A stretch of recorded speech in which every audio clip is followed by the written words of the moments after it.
Muy buenos días. Un saludo especial en nombre de la doctora Gloria Estela López Jaramillo, presidente del Consejo Superior de la Judicatura, y de los demás magistrados que integran la corporación.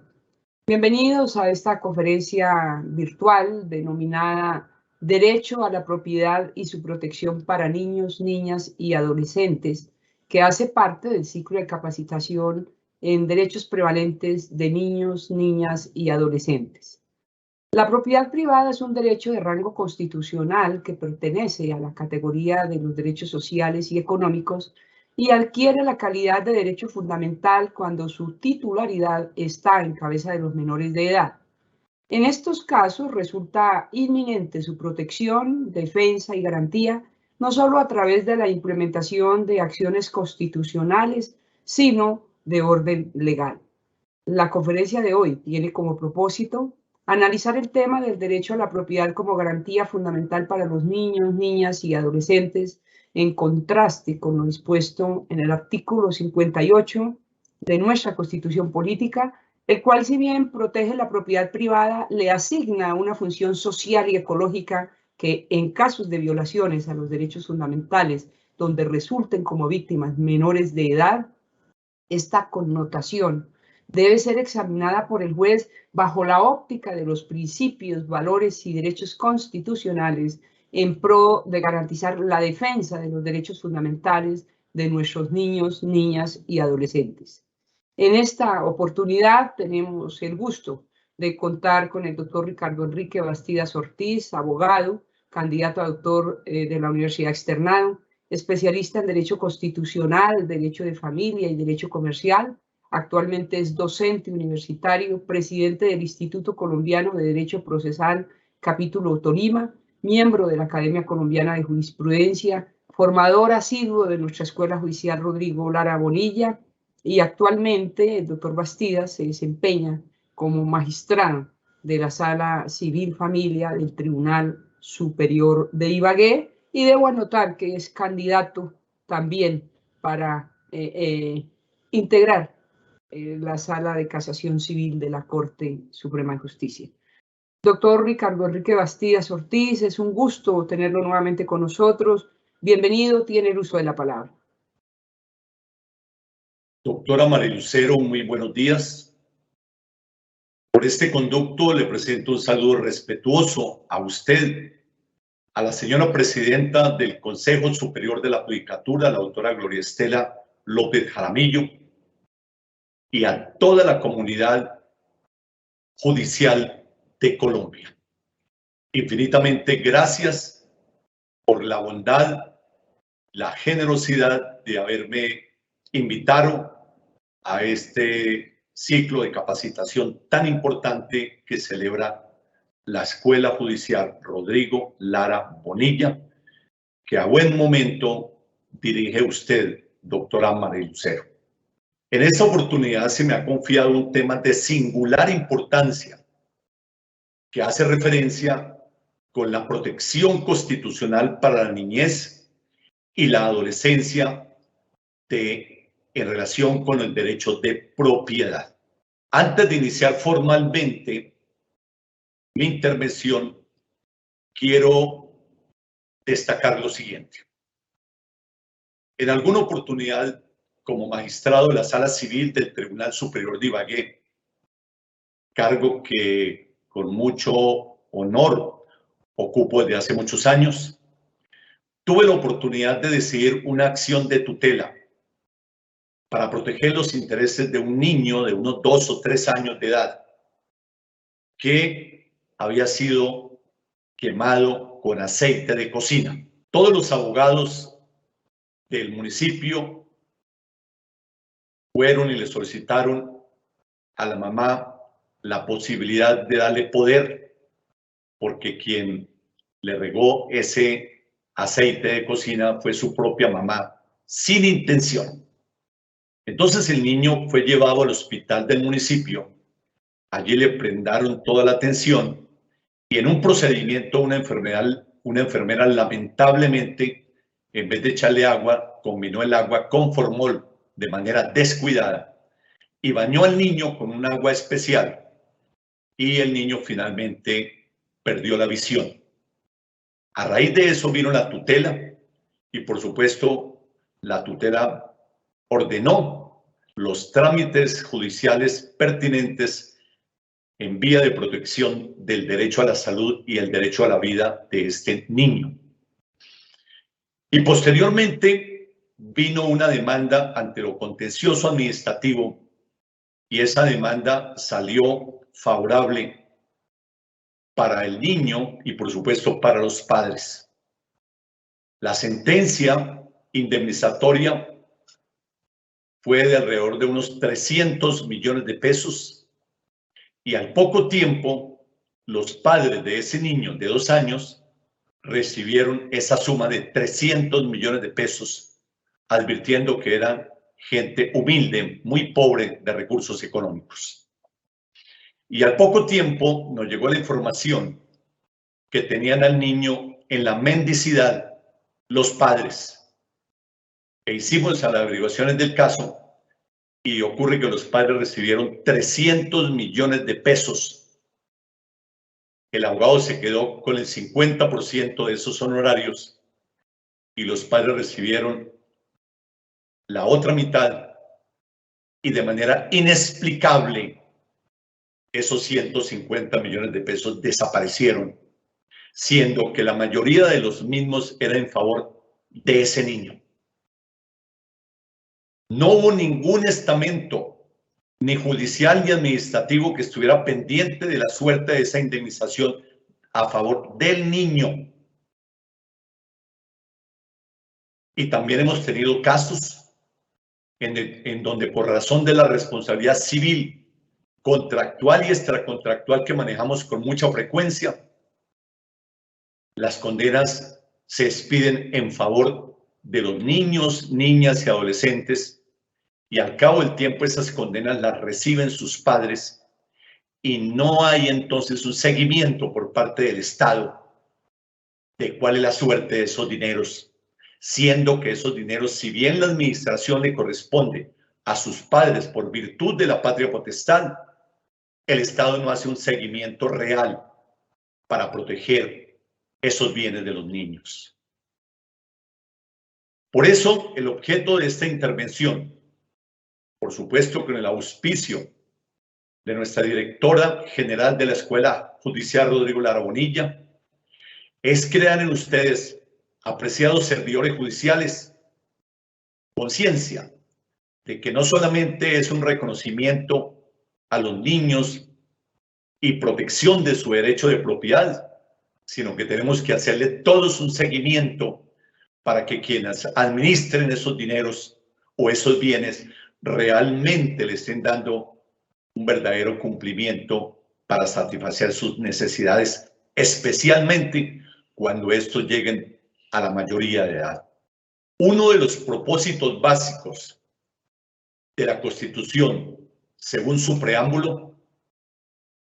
es asegurar a los integrantes de la nación la vida, la convivencia, el trabajo, la justicia, la igualdad, el reconocimiento, la libertad y la paz dentro de un marco jurídico, democrático y participativo que garantice un orden político, económico y social justo. Enseguida, en el artículo 1 de nuestra misma Constitución Política, esta señala al respecto que la dignidad humana, como uno de los fundamentos esenciales del sistema jurídico, al paso que el segundo establece también entre los fines esenciales del Estado, garantizar de parte de las autoridades la efectividad de los principios, derechos y deberes. En ese inciso segundo del artículo segundo de la Constitución Política se estipula con firmeza que las autoridades de la República están instituidas para proteger a todas las personas residentes en Colombia, en su vida, honra, bienes, creencias y demás derechos y libertades, y por supuesto, para asegurar el cumplimiento de los deberes sociales del Estado y de los particulares. En el artículo 13 de la Constitución Política se garantiza el derecho a la igualdad ante la ley de todas las personas y privilegia a aquellas que por su condición física se encuentren en circunstancias de debilidad manifiesta, destacándose entre ellas la de los niños, niñas y adolescentes, los que al tenor del último inciso del artículo 4 constitucional prevalecen sobre los demás, con el cual se consagra lo que la doctrina constitucional ha llamado el principio del interés superior del menor, y por tanto gozan de una protección especial por parte de la familia, de la sociedad y el Estado, y son titulares de los derechos fundamentales consagrados en ella. La Corte Constitucional se ha encargado de precisar el contenido de este principio, afirmando en general que este es un concepto de suma importancia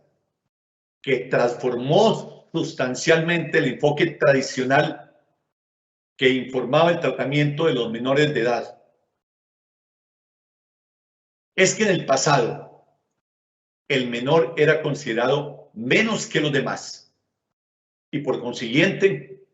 su intervención y participación en la vida jurídica y en la gran mayoría de las situaciones que los afectaban prácticamente era inexistente y muy reducida. Empero, con la consolidación de la investigación científica en disciplinas como la medicina, la psicología, la sociología, en fin, se hicieron patentes los rasgos y características propias del desarrollo de los niños, a establecer su carácter singular como personas y a la especial relevancia que a su estatus debía otorgar la familia, la sociedad y el Estado. Esta nueva visión del menor se justificó tanto desde una perspectiva humanista, en donde se pretende la mayor proyección de quien se encuentra en especiales condiciones de indefensión, como desde la ética, que sostiene que solo una adecuada protección del menor garantiza la formación de un adulto sano, libre y autónomo. La respuesta del derecho a estos planteamientos consistió entonces en reconocerle al menor una característica jurídica específica, fundada en sus intereses prevalentes. Es que la más autorizada doctrina ha coincidido en señalar que el interés superior se garantiza por ser real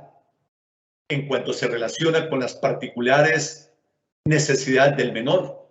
y con sus especiales aptitudes físicas y sociológicas. Un criterio independiente que no es arbitrario de los demás y por tanto su existencia y protección no dependen de la voluntad o capricho de los padres, en tanto se trata de intereses jurídicamente autónomos. También se determinó bajo un concepto relacional, pues la garantía de su protección se predica frente a la existencia de intereses en conflicto, cuyo ejercicio de ponderación debe ser guiado, dice la Corte Constitucional, por la protección efectiva de los derechos de los niños, niñas y adolescentes. Y por supuesto, la garantía de un interés jurídico supremo consistente en el desarrollo integral y sano de la personalidad del menor. Es que dicho principio, el de la prevalencia del interés superior, también está consagrado en numerosos instrumentos internacionales aprobados por Colombia, en especial en la Declaración de los Derechos del Niño de 1959 y en la Convención sobre los Derechos del Niño aprobada por Colombia mediante la Ley 12 de 1991. Más adelante, la Constitución se refiere en su artículo 45 a la especial protección de los menores adolescentes, al decir que el adolescente tiene derecho a la protección y a la formación integral. De esta manera, nuestra Constitución política refuerza los derechos de este segmento de la población menor de edad. En todo caso, la jurisprudencia constitucional y, por supuesto, de nuestra Sala de Casación Civil de la Corte Suprema de Justicia ha explicado, con base en instrumentos internacionales sobre derechos humanos, que la especial protección constitucional dispensada por el constituyente en el artículo 44 a favor de los niños cobija a todo menor de 18 años. Ciertamente, sobre este asunto se ocupó la sentencia C-092 de 2002 y lo determinó el Código de Infancia y Adolescencia en el artículo 3. Todo este tejido normativo dedicado a reforzar los derechos de los menores obedece a 3 razones que también han sido señaladas por la jurisprudencia de nuestros más altos tribunales. Las necesidades de madurez que deben ir teniendo los menores de edad para habilitarlos cuando lleguen a su mayoría de edad. Los menores están impedidos para participar en igualdad de condiciones en la adopción de las políticas públicas que las resuelven, que hay que aplicar, y que el constituyente quiso que las personas desde la infancia tuvieran un orden basado en los valores de la libertad, la igualdad, la tolerancia y la solidaridad.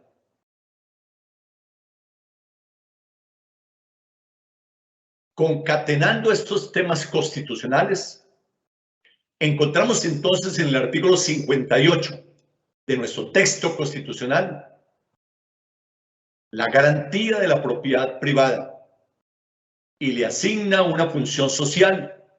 a la que se le incorporó una función ecológica. Es un soporte fundamental del sistema jurídico. Como decía en un escrito reciente el honorable magistrado Francisco Ternera Barrios de la Sala de Casación Civil de la Corte. Reiterada jurisprudencia ha dicho que el derecho de propiedad, pese a estar encasillado dentro de los derechos sociales y económicos,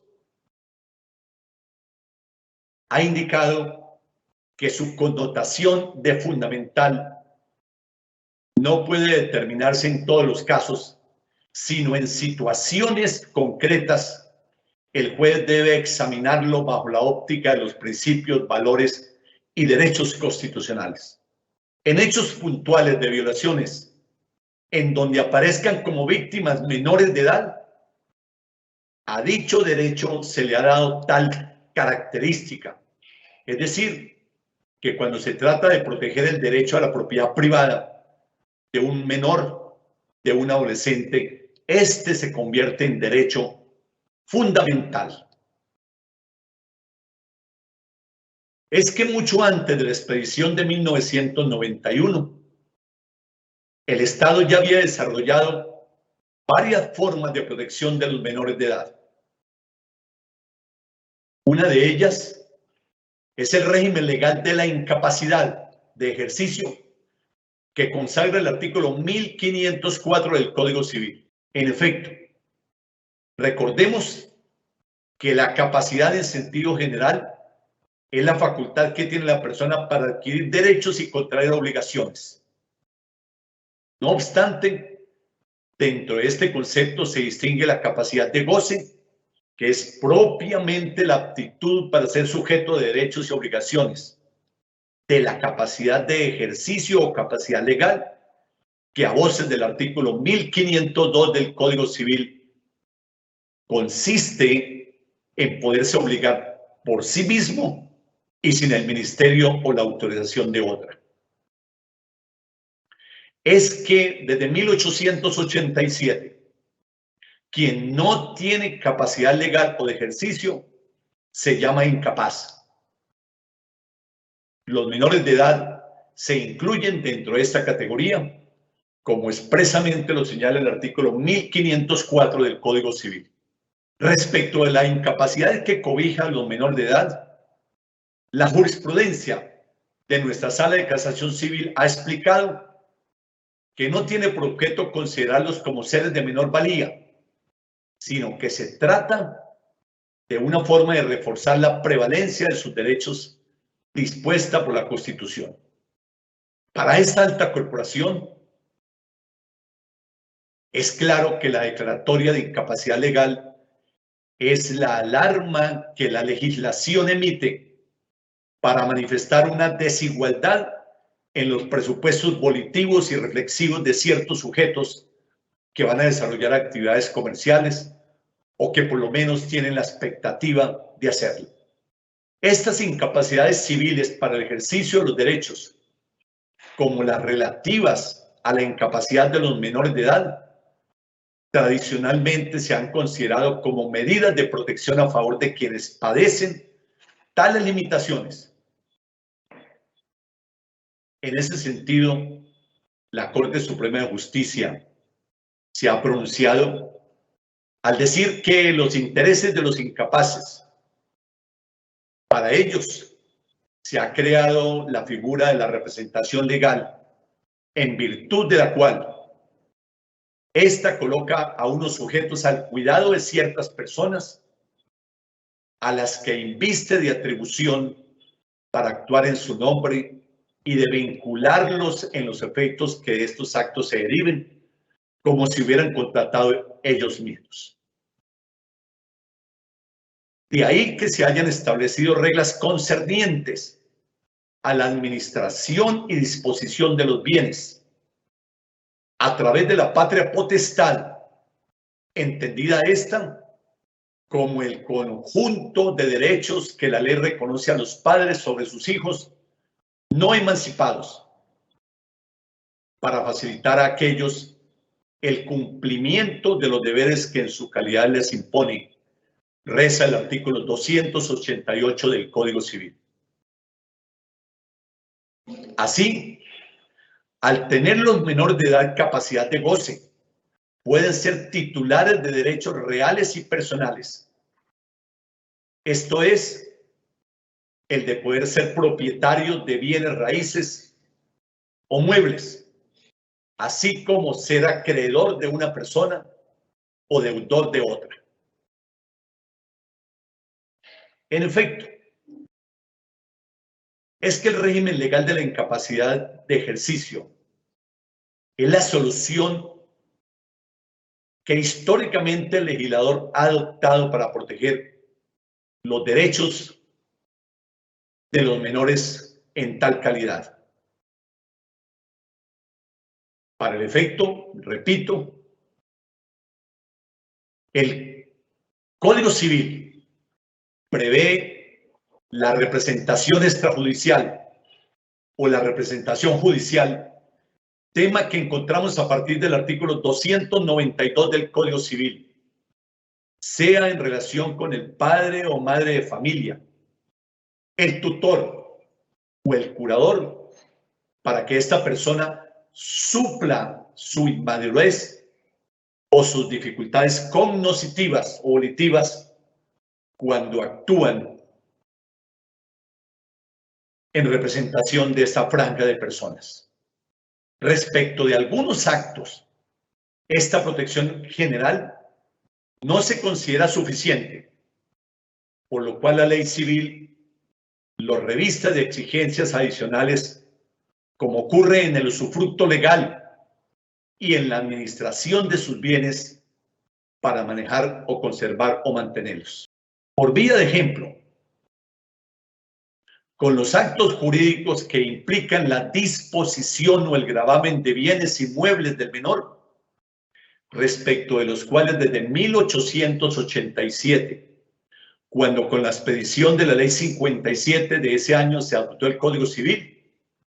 se exige que el representante legal obtenga la licencia judicial para poder enajenar o gravar bienes inmuebles. Es que dentro del mayor valor social y económico que se le da a los bienes raíces, el Código Civil consagra medidas encaminadas a mantener en cabeza de los incapaces esta clase de propiedad a la cual se vincula una mayor estabilidad económica. En ese sentido, apreciados servidores judiciales, el artículo 303 del Código Civil, refiriéndose al caso en que el incapaz es un menor de edad y su representante es el padre o la madre o el tutor, dice que no se podrán enajenar ni hipotecar en caso alguno los bienes del hijo, aún pertenecientes a su peculio profesional, sin autorización del juez con conocimiento de causa. Con ese mismo espíritu protector de los intereses del menor, el artículo 581 del Código General del Proceso prescribe que al autorizarse judicialmente la venta de bienes de incapaces, aunque hoy ya no se debe hacer en pública subasta, el juez debe tomar las medidas que estime convenientes para proteger el patrimonio del incapaz. Y debo advertir que si bien esta competencia le corresponde a los jueces de familia en única instancia, por virtud del artículo 21, numeral 13 del Código General del Proceso, y por remisión a los jueces civiles municipales en aquellos sitios donde no existe juez de familia, también la tienen hoy los notarios por virtud del decreto 1664 de 2015. Como puede observarse,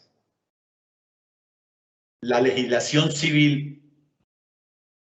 tiene diferentes formas de desarrollar la necesaria protección de los menores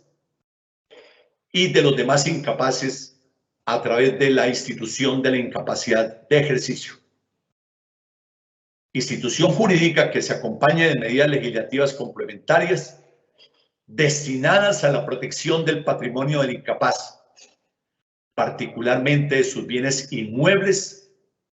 medidas que de manera general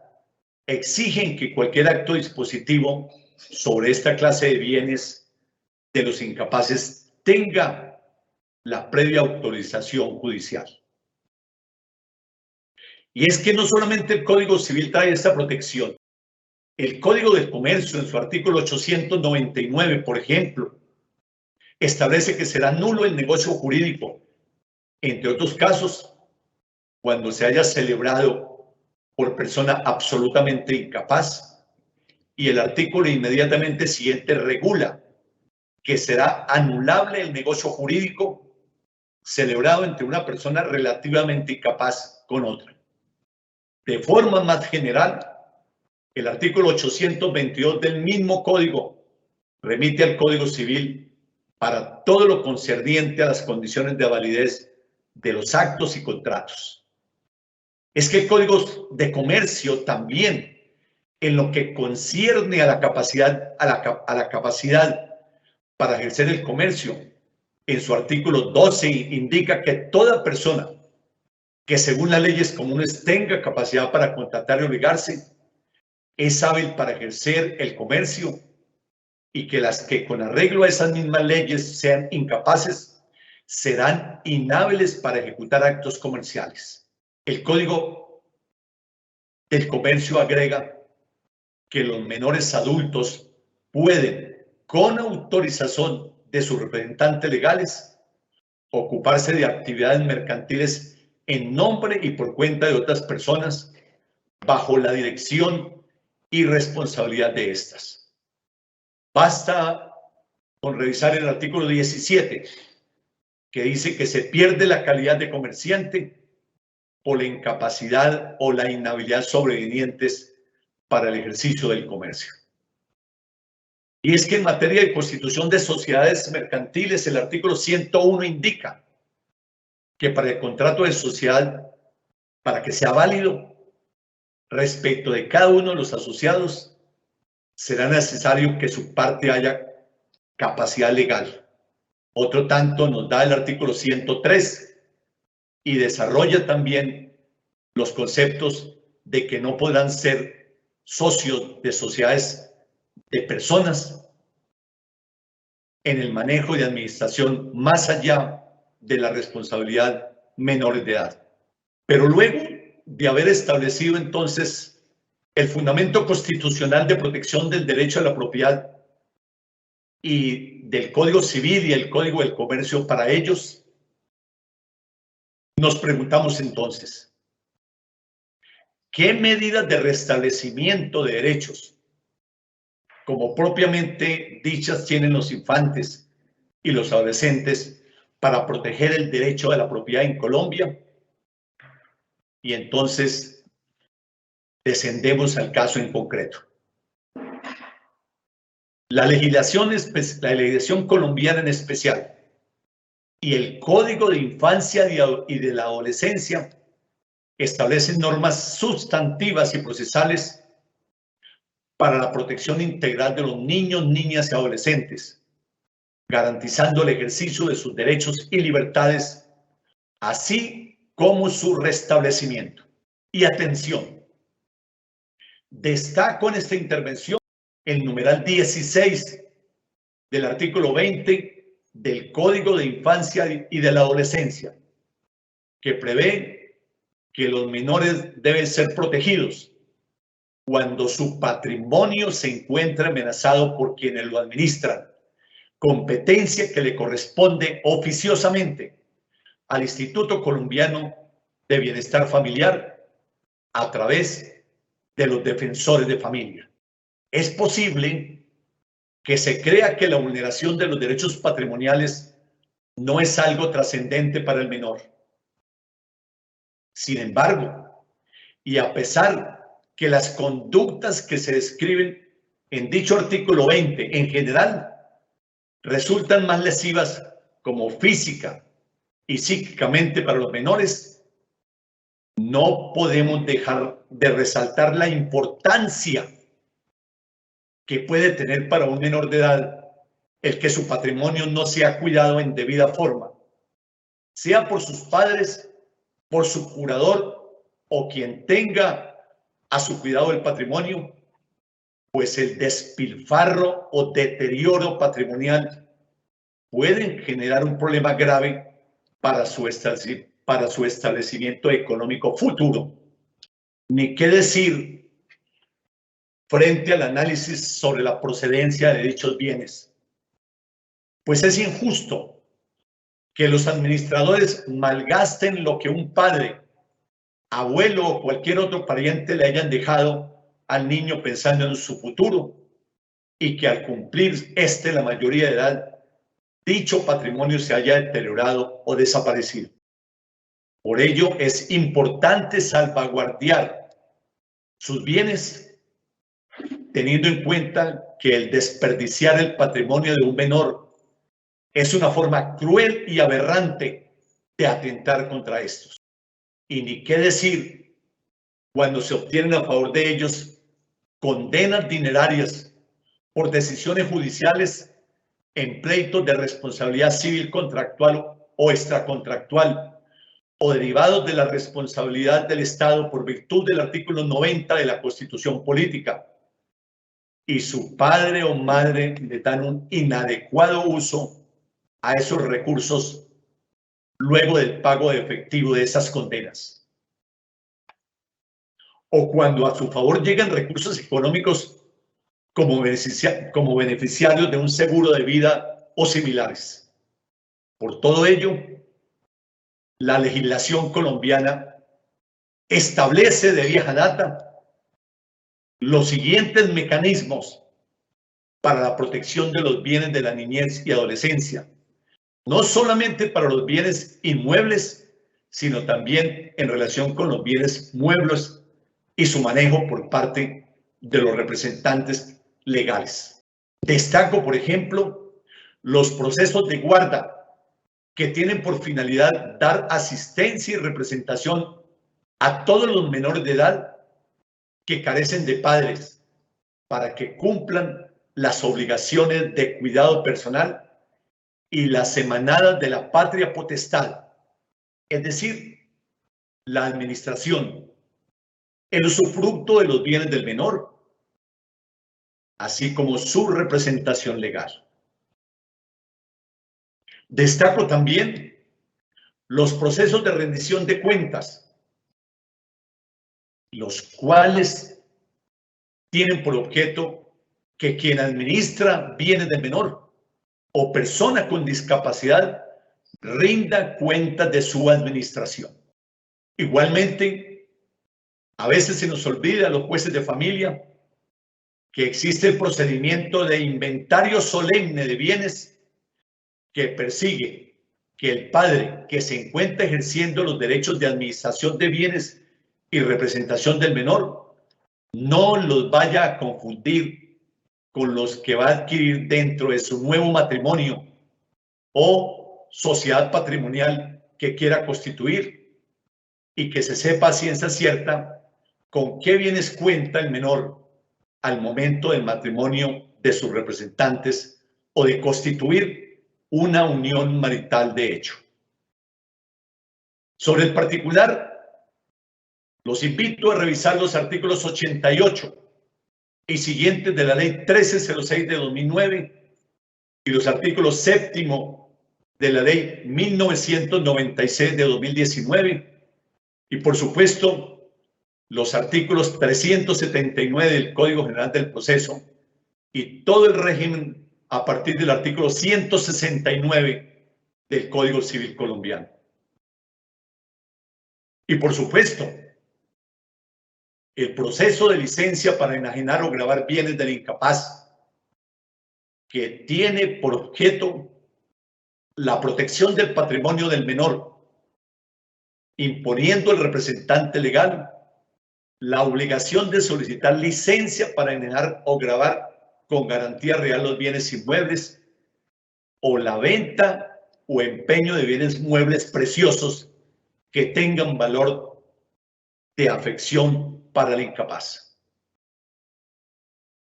Y también existe otro proceso, el proceso de responsabilidad, cuando la persona que hubiera administrado con culpa, aún leve o dolo, los bienes del hijo, debe responder civilmente. Además, el de perder el usufructo legal y el derecho a sucederle como legitimario o como heredero ab intestato, como rezan los artículos 172 y 2341 del Código Civil, también el 298 de la misma codificación. En materia sucesoral, al momento de elaborarse la partición, debe darse prelación a los menores en la adjudicación de inmuebles y el notario debe dar fe de que en la sucesión o en la liquidación de la sociedad conyugal se han garantizado todos los derechos sustanciales del menor, norma que se hace extensiva igualmente y obligatoria para los jueces al entrar a evaluar la juridicidad del acto partitivo antes de aprobar el trabajo de partición en defensa de los intereses superiores de la niñez y adolescencia. Apreciados compañeros jueces de la República, no olvidemos que el juez no es un convidado de piedra al momento de aprobar el trabajo de partición en una sucesión. Ahí le corresponden unas obligaciones constitucionales, entre ellas la de velar por el patrimonio de todos los menores de edad para que en estas distribuciones de los bienes haya una justa equivalencia. Y es que el Código Penal colombiano, además, sanciona de 1 a 2 años de prisión y multa de 1 a 10 salarios mínimos legales mensuales a quien en el ejercicio de la patria potestad, tutela o curatela, sea ascendiente, adoptante, cónyuge, compañero permanente, malverse o dilapide los bienes que administre siempre que la conducta no constituya otro comportamiento. Y eso lo encontramos en concreto en el artículo 236 del Código Penal. Pero ¿a quién le corresponde entonces el diligenciamiento oficioso de estas cargas en favor de los menores? Pues el artículo 96 del Código de Infancia y Adolescencia dice que corresponde a los defensores de familia y comisarios de familia procurar y promover la realización y restablecimiento de los derechos reconocidos en los tratados internacionales, en la Constitución Política y en el mismo Código de Infancia a los niños, niñas y adolescentes. En cuanto a la competencia territorial, se establece que será competente la autoridad judicial o administrativa del lugar donde se encuentre el niño, niña o adolescente, y cuando se encuentre fuera del país, será competente la autoridad del lugar en donde haya tenido su última residencia dentro del territorio nacional. Subsidiariamente, en los municipios donde no haya defensor de familia, las funciones que el Código de Infancia y Adolescencia deben ser cumplidas por el comisario de familia. Y en ausencia de este último, las funciones asignadas al defensor y al comisario de familia corresponderán al inspector de policía. Es que le corresponde a ellos el seguimiento de las medidas de protección o de restablecimiento adoptadas por dichas autoridades, entre las que se destacan para los efectos de esta intervención, promover los derechos o trámites judiciales a que haya lugar en defensa de los derechos de los niños e intervenir oficiosamente en los procesos en que se discutan derechos de estos sin perjuicio de la actuación del Ministerio Público y de la representación legal que a ellos les corresponda. Todo esto trae entonces como conclusiones las siguientes. El derecho a la propiedad privada frente a los niños, niñas y adolescentes debe considerarse como un derecho fundamental en caso de violación. Por tal motivo, tienen un tratamiento especial en beneficio de ellos en todas las manifestaciones del diario vivir. Debemos tener claro, apreciados colegas, que en Colombia sí existe una protección para el derecho de propiedad en beneficio de los niños, niñas y adolescentes. Y ahora, como está constitucionalizado todo el derecho, esto lo encontramos básicamente en los artículos que al comienzo de esta ponencia les he entregado, especialmente derivados del artículo 44 constitucional. Pese a ello, todas las autoridades públicas encargadas de esa protección debemos tener una mayor actividad encaminada a lograr la real protección del patrimonio de esa franja importante de la población colombiana. Sería altamente conveniente, ya para terminar, que, por ejemplo, los defensores de familia, haciendo uso del poder dado en el Código de Infancia y Adolescencia, le hicieran un seguimiento efectivo al usufructo legal concedido por Ministerio de la Ley a los padres respecto de los hijos no emancipados, pues en la práctica ello no aparece que se esté cumpliendo a cabalidad. A ustedes, apreciados jueces de la República, sugiero que cuando hayan condenas en beneficio de ellos derivados del proceso de responsabilidad civil contractual o extracontractual, se diera traslado de esas sentencias para el efecto del seguimiento del pago de las mismas y la correcta administración de esos dineros en favor de los niños, niñas y adolescentes, especialmente sugiriendo a los padres de pronto constituir un patrimonio autónomo o una inversión que corresponda realmente a los altos intereses de la niñez y de la adolescencia. Y por supuesto, cuando se van a hacer pagos correspondientes a seguros de vida, en fin, debería el Estado estar pendiente de cuál va a ser el manejo de esos dineros por parte de sus representantes legales. O cuando hay bienes provenientes de sucesiones, le correspondería también el bienestar familiar estar pendiente de qué manejo se le están dando a esos bienes herenciales que le han correspondido a esta franja importante de colombianitos, que son los que nos van a reemplazar a nosotros en un futuro.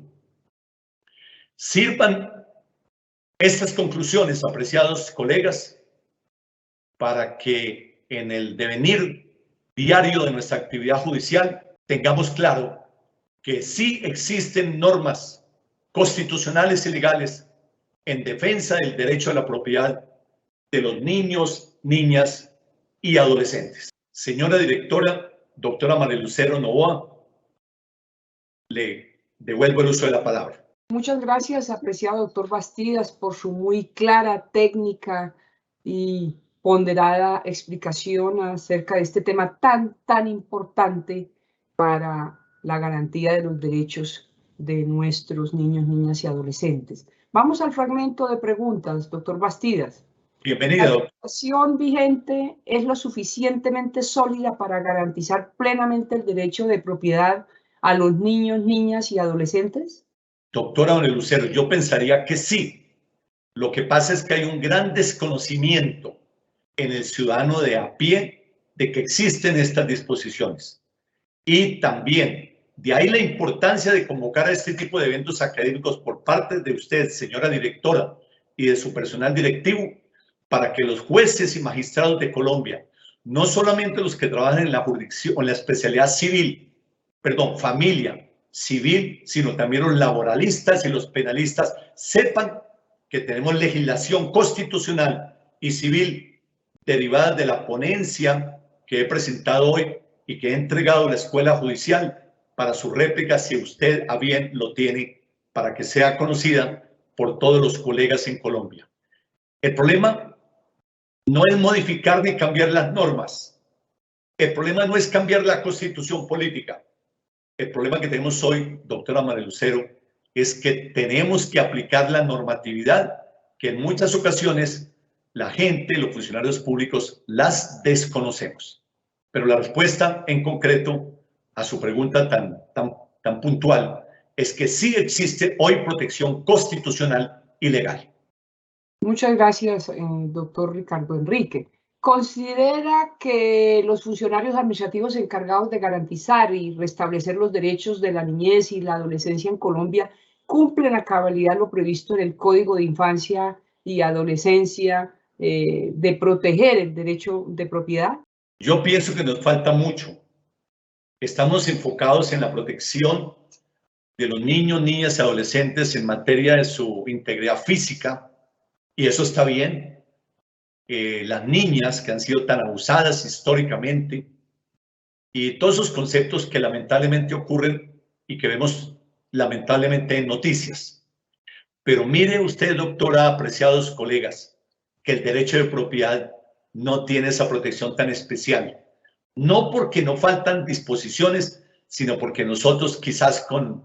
el cúmulo de trabajos no caemos en cuenta que una forma de maltratar a los niños, niñas y adolescentes no es físicamente, sino también atentando contra el patrimonio de los niños. Hemos tenido casos puntuales en donde los niños son beneficiados con bienes muebles e inmuebles. Llegan a la mayoría de edad y la pregunta es, ¿y dónde están esos bienes? Pues se han dilapidado. Pues eso es una forma también cruel y degradante en contra de los niños, niñas y adolescentes. Y ese es el mensaje que creo que la escuela judicial le quiere dar hoy a nuestros servidores judiciales, que sí tenemos esas herramientas y que el bienestar familiar, a través del numeral 16 del artículo 20 del Código de Infancia y Adolescencia, tiene la obligación de proteger el patrimonio de esta franja de colombianos. Doctor Bastidas, en ese sentido, ¿qué cambios normativos sugeriría realizar en la legislación colombiana para realmente hacer efectivos los derechos de nuestros niños, niñas y adolescentes en materia de propiedad privada? Muy interesante su pregunta, doctora, propia de una jurista como usted. Hay mucho por hacer. Por ejemplo, en materia de divorcio, cuando una pareja ha adquirido un patrimonio importante y lamentablemente ese matrimonio se disuelve por múltiples motivos. Hoy por hoy la gente ya no está recurriendo ni siquiera al proceso de divorcio. No les interesa salvaguardar ni proteger la estabilidad de su hogar, sino se preocupan es cómo vamos a distribuir los bienes. Y miren ustedes que de acuerdo al artículo 1830 del Código Civil, esa distribución de los bienes gananciales adquiridos dentro de la sociedad conyugal o dentro de una sociedad patrimonial entre compañeros permanentes, la ley de 1887, que es la que está vigente hoy en esa materia, dice que el 50% es para la dama y el 50% es para el hombre. Y los niños, ¿qué? Quedan totalmente desprotegidos en el tema patrimonial. Yo pienso que Colombia ya viene siendo hora que en esos eventos concretos también se disponga de la repartición de los gananciales, un porcentaje importante para darles futuro a los niños que son los verdaderos perdedores de un rompimiento matrimonial o de un rompimiento de una unión marital de hecho. Ahí debería avanzar la legislación. Debería avanzar la legislación en materia de que siempre que haya sentencias de responsabilidad en favor de los niños, se corriera traslado de esas sentencias al bienestar familiar para que el bienestar familiar hiciera un seguimiento del manejo de esos dineros. Se pueden hacer cosas muy bonitas y en materia de familia es mucho lo que podemos dar